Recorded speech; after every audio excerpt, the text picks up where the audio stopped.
College was not always on Alana McWilliams' radar. That changed, however, because of Josh Shepis, coach of the cross-country team at Newman. After his encouragement and help, Alana decided to give Newman a try. The fast friendships she made and memories she quickly began building were the validation she needed that she made the right choice. For Alana, one of the biggest takeaways from her time in cross-country was learning that she could do really hard things. It was Coach Shepis who taught her that.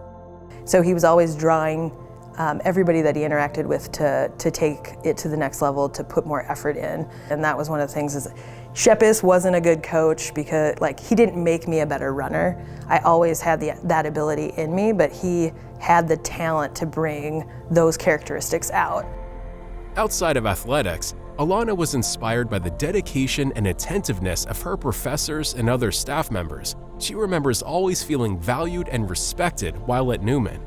One of the great things about Newman is the people, the ability to really engage in a authentic way. No matter if you were a student or if you're a staff member, it was kind of everybody mattered. Alana's Newman experience helped shape her into the person she is today. Her strong faith is what drives her to work and volunteer in her community. She recently left her full-time job to begin homeschooling her daughters who had been diagnosed with dyslexia. In doing so, she has become a strong advocate for all children living with the diagnosis. I just had this overwhelming sense of peace, not necessarily audible voice of God, but just you are everything your kids need, you're equipped. I developed all the curriculum, all of the online stuff, all of the tools. I really wanted to take that, next step with them, but it was just really clear that it was time to focus on education. So that's what we did. Alana took part in creating 2 faith-based organizations that helped her connect with other parents while developing resources for herself and others with the same needs. One of those programs, Designed to Learn, provides individualized instruction using evidence-based practices that is tailored to support students with dyslexia. Advocating for dyslexia awareness and its effects on literacy is a passion of hers, and she feels honored and privileged to be in a position to prompt change. Structured literacy and doing things in the right scope and sequence and being systematic, explicit, and multisensory are going to help these kids. I'm privileged now that I'm home with the kids to be able to have the time, and I would say mental energy to be able to invest in, hey, how do we stay on top of addressing the literacy crisis? We've got 238,000 elementary kids that aren't getting what they need. So we need to make sure that the money that we're investing, the training that we're giving our teachers so that when they get into the classroom, they have what they need to help those kids crack the code. Alana said she is simply doing what God has led her to do. Her goal and hope is that everything she is doing now will leave a legacy and be a strong example for her daughters to live out their own faith-filled paths. If we think about it, the greatest work that I could ever do is not a job that I'm fulfilling for some person. It's really to invest into my children and get them ready. And then it's I invest into them, and then they're gonna have children and their children's children and their children's children. It becomes this legacy of love. Congratulations, Alana McWilliams, recipient of the 2025 St. Maria de Mattias Award.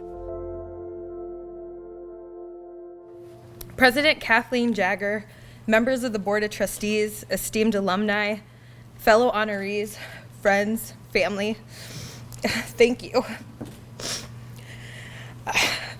Newman has been more than an institution to me.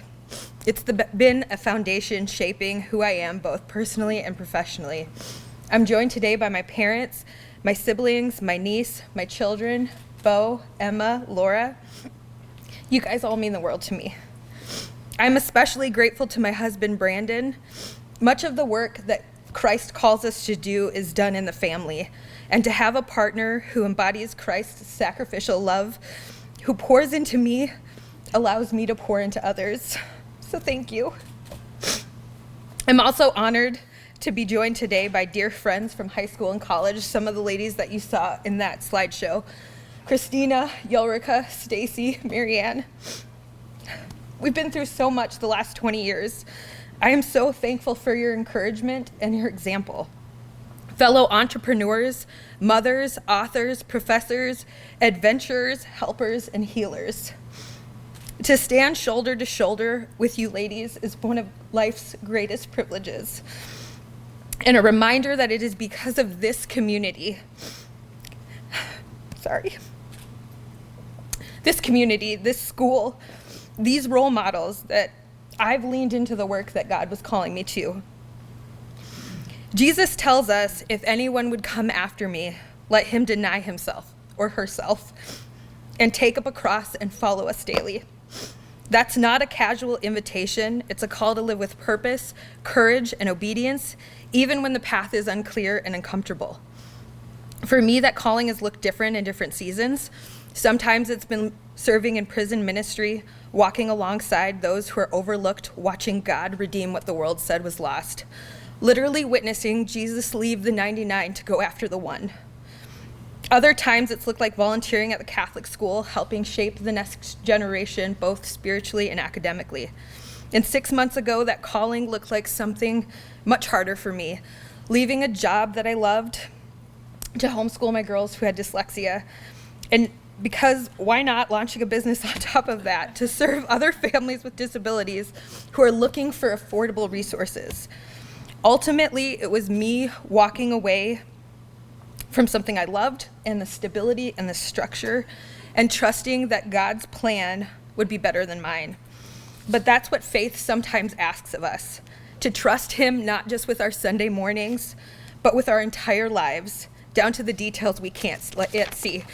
Dana, thank you so much. We've talked about it. It didn't make it into the video, but this was so confirmational for that choice, this award. But that's the beauty of trusting him.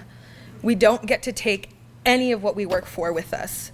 Not our homes, our nice cars, any of the money that we make. The only thing that we have a chance to bring with us to heaven is other people.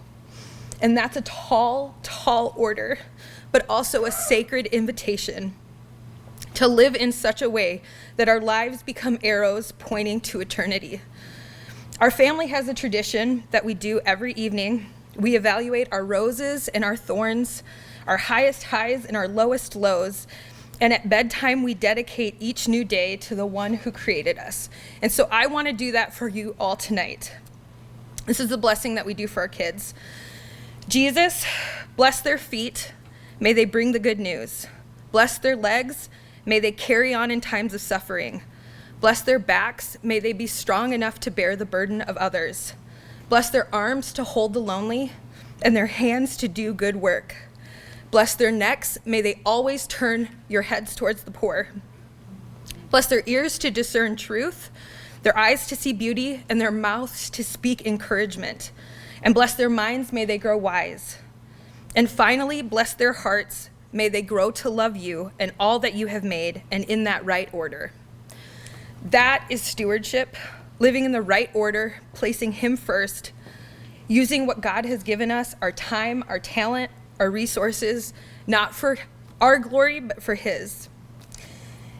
And especially to my girls, Emma, Laura, going on this educational journey with you guys has taught me more about faith than perhaps anything else in life, that sometimes the hardest paths lead to the most beautiful views of God's faithfulness. And the changes that I see in you both are worth all of the sacrifices. Store up your treasures, not in titles or trophies, but in people, in purpose, and the work that God is calling you to. Thank you again for this honor. I share it with my family, my community, my friends, and above all, the one who calls us to follow and carries us when we do. To God be the glory. Thank you.